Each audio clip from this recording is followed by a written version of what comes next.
the crack, the cocaine is flooding into Los Angeles, and the crack, what they call the crack epidemic, was in full swing. Were you responsible for crack in America in terms of? Did I invent crack? No. You didn't invent it, but from what I was told, it was like before Freeway Rick, everyone was pretty much just doing coke, and then Freeway Rick. They were doing crack. We didn't call it crack. We called it freebase. Freebase. They were freebasing already. Okay. I used to pay people to cook mine for me, so they were already cooking. They taught me how to cook it. So no. I think what Jesse Katz said in the LA Times probably would be one of the most accurate things, that I was the biggest promoter of it at that time. I made the young guys want to become crack dealers, like Tookie made me want to be a Crip. Well, I made the young guys that came up under me want to be dope dealers. Okay. Now, with the drug trade comes a lot of violence. So maybe not on your end, with the people you dealt with, but some violence. It's some violence. Well, but when you talk about the gang situation in LA, a lot of it is fueled over drug territories. Who said that? From what I've seen, from people I've talked to. Who, the cops? I'm sure you talked to people that was from the streets, right? Absolutely. For the first time I ever saw a Crip and a Blood after they started fighting, that I saw them working together was selling drugs. Okay. But you have areas that a certain crew will sell drugs on. Like this particular block, this is Nutty Block, and the people who live here, and the people who are affiliated with this Crip gang are selling cocaine and crack on this block. It's not a free market. Like, some Bloods from another neighborhood can't set up shop across the street and say, hey, we got better prices, and everything's all good. In some blocks, maybe, but I don't know if you can necessarily blame the drug for that. They already had that when they was just cripping. You can't come over here. Okay. Whether you're selling drugs or not. You can't come over here and get our chicks. You can't come over here and wash your car. You can't come on this block. It's our block. So I don't think you can necessarily blame drugs for that issue. See, but the drugs are the main form of income. Well, they were doing it before the income. Okay, I see what you're saying. So if there were blocks that nobody could come on before the drugs, then when drugs come and they say, oh, you can't come on this block, you can't say that was the drug. Okay. That was just the people, how they ran their block. Okay. And they did have blocks, and there are blocks like that. But what I'm saying is most drug dealers don't want violence. It's bad for business. Bad for business. Most people who sell drugs on the block, they don't care if you a Crip or a Blood. When you come on that block to buy drugs, ain't nobody mess with you. If you're buying. Or if you're selling to them. To them, yeah. See, if it's a benefit in them, they'll figure out how to get around the gang stipulations. I guess that might be the correct word. But you have these gangs, these large organizations, who have leaders in place. Right. With large. Some black gangs really don't have the leadership stuff like. No. Not like, I've been in the joint with them. I've never been around Mexican gangs before, white gangs before. They have leaders. They have what they call shot callers. But you're saying that the Crips and Bloods didn't have that? They don't really go by those rules, They got a guy that may call the shots on 2 or 3 guys, they're following. But when you're talking about he's going to dictate to the whole hood, that ain't finna happen. No. Black gangs don't do it.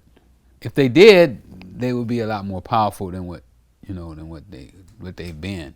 I think one of the problems is lack of organization. They're not really organized like a lot of other gangs are. You'd actually have to interact with the Crips and Bloods. Absolutely. In order to move some of your product. Absolutely. Was there ever situations where, for example, someone in a situation like that might look at a Freeway Rick and said, this guy's making a lot of money. I got a bunch of guys who have, who are willing to shoot people for me. I'm going to go ahead and either extort him or take over his operation or do something of that sort. No, I never had that problem. Never. Now, why do you think that is? I don't know. I mean, it just never came up, I don't know. I can't answer that question, But you maintain good relationships. Absolutely. With Absolutely. everybody. I knew most of the shot callers from every set, from Okay. The Bloods, the Crips, the Nicholsons, the Jordan Downs, the Jungle. I mean, All over LA. All over LA. Okay. And my goal was, to put them down, make sure that they get money. Okay. You saw the documentary where my girl said, Rick want them all to have money.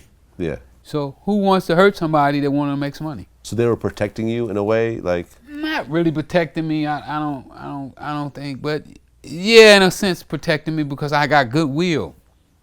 If they talk good of you, which is how my name became the household name that it became, because of the people who were talking good of me. If you got a small guy, who's selling drugs, and he mentioned your name, oh, such and such. Few people listen. But now you got a big guy. And then he has his little crew, 5 or 6 guys around. And this is how the police told me that I got busted, how my name got out. Well, he would mention it just to those guys because he know don't put it all out in the street.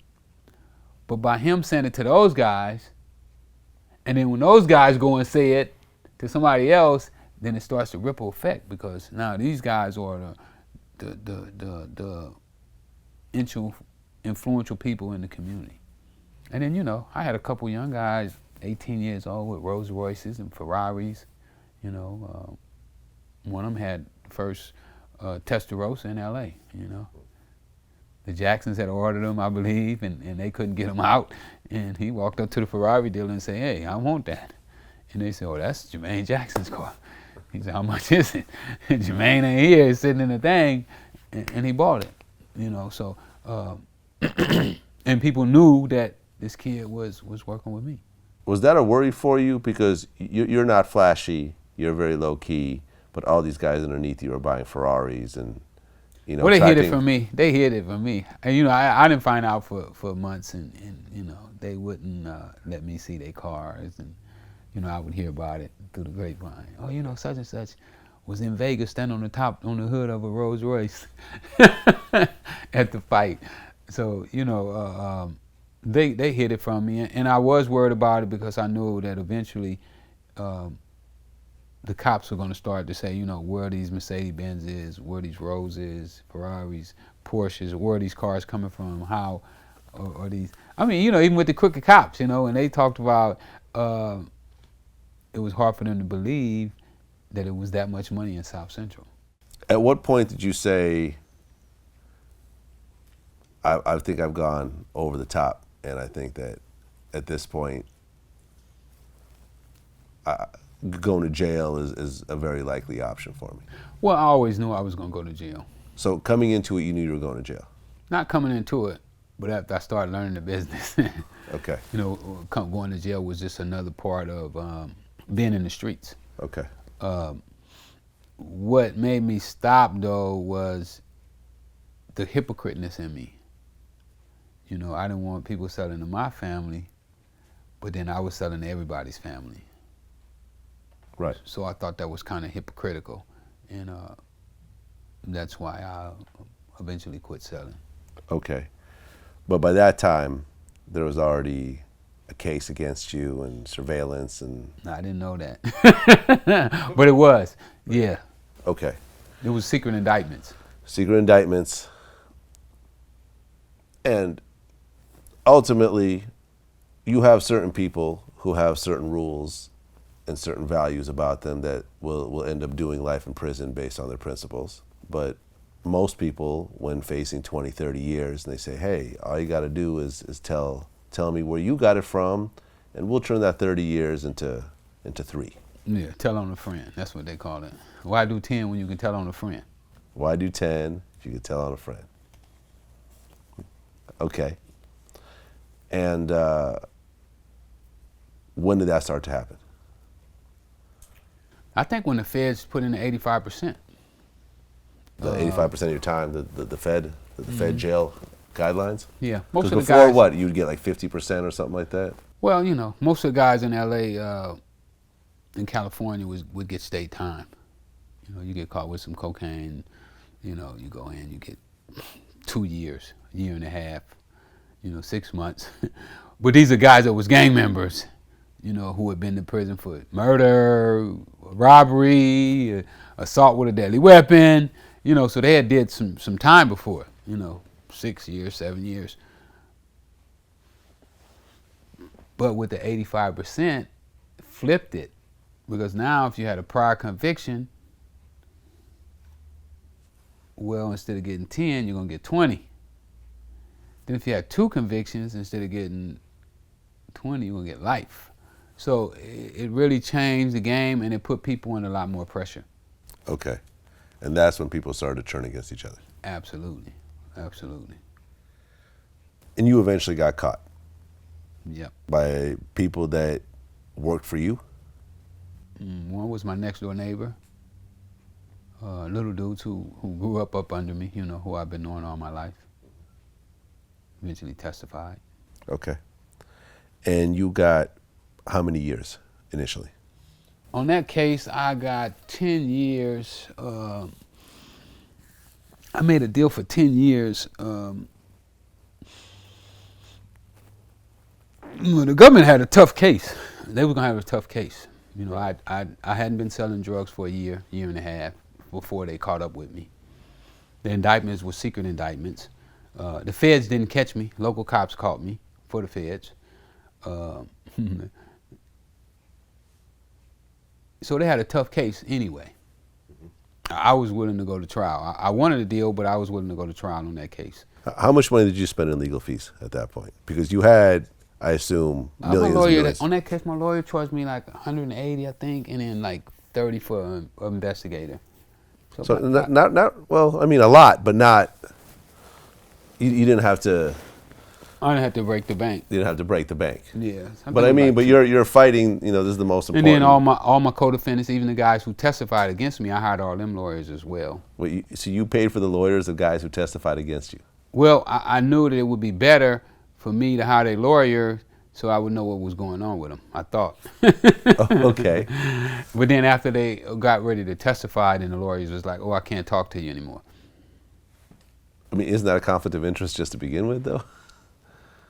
I mean, how can a lawyer even get paid by someone who he's going up against? Well, he don't know that his defendant is going to testify for him against me in the beginning. Oh, I see what you're saying. Okay, at one point when they started to flip. That's when they can't. That's when they said. I can't talk to you anymore. Okay. So how much money did you spend total in legal fees for everybody? Each one of those guys' lawyers cost me about 40. And how many guys? 5, I think, 6 maybe. So 200, 380. So you spent about $500,000 on just that case. On just that case. But I always kept my guys out of prison. Before those guys, that was an indictment where they were trying to put me. But I done had places where they raid the house. A guy driving down the street, he got drugs in the car. So I also paid for those type of cases as well. But that was a case that I was on. That's what that case called me. So what happened is they finally catch me. I'm in jail. At first I'm trying to make a deal, because I'm in, when I go through MDC, my case is out of Cincinnati, but when I go through MDC, I'm with some of my old partners from the street who hadn't been selling drugs as long as me, and they talking about, man, they gonna give me life. They gonna give me 40 years. So now I'm ready to take a deal. Okay. I want a deal. So they don't want to make me a deal because I don't want to go to Cincinnati. I'm thinking I'm going to be in worse trouble in Cincinnati than you would be in LA. They make me go back to Cincinnati anyway. So when I get down there, one day I'm sitting in my cell and they tell me to pack my stuff, get ready for court. And I don't have court. So anyway, I get ready to go to court. They take me over and they're like, look, we want to make you a deal. I was like, you want to make me a deal? He's like, yeah, we want to offer you a 10-year deal. I said, I've been trying to take 20. And now y'all want to give me 10? What's the catch? So they said, well, remember the cops that you had filed a claim against, and we think we're going to indict them. I said, huh? He said, yeah, we think about indicting them for money laundering, planting drugs, civil rights violation, beating people up, the whole 9 yards. So they said, if we indict them, will you testify against them? I said, absolutely. Now that I know you're going to indict the cops, that makes your case even weaker. I want a 5-year deal. You give me a 5-year deal if you indict the cops or if you don't indict the cops. But I agree that I will testify against them, so that's how I wind up getting my time cut. So you testified against the cops? I did. And you got 5 years? I got 5 years. How involved were the cops at that point in the drug trade? Were some cops just literally partners with the... Well, they never partnered with me. Okay. I didn't need no partners. I picked my own partners. Okay. But were there cops getting paid off to look the other way? I don't have a clue. I didn't need them to look the other way. They didn't see me anyway. Okay. When they saw me, the first time they saw me, you know what they did? What's that? Say, oh, we got 2 kilos of cocaine for you. What, they try to sell it to you? No. I didn't need to buy cocaine from the police. I already had my source. So what do they mean by that? They said they had 2 kilos of cocaine for me. The cop. Did you see the cop in the dock? You didn't see what he said? He said they would flank you. That's what they called it, flank you. I mean, they would put 2 kilos of cocaine on you and say you had them. Oh. Okay, so they're trying to plant drugs on you. They didn't try, they did. They did? Yeah, I went to jail for it. For those 2 kilos? Yeah. That they planted on you? That they planted on me. I mean, because ultimately, the word of a cop versus a criminal, most people, most juries and judges will side with the cop. A cop's considered an expert witness, whereas a criminal already has, that against them. Baggage. Exactly. Baggage.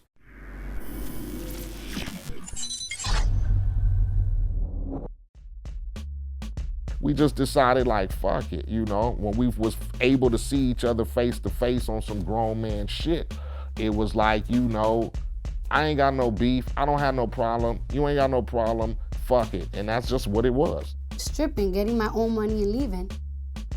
How was I gonna leave if I only made $200 every week? Ain't no way. So basically stripping saved your life? Yeah, you know what? It really did though.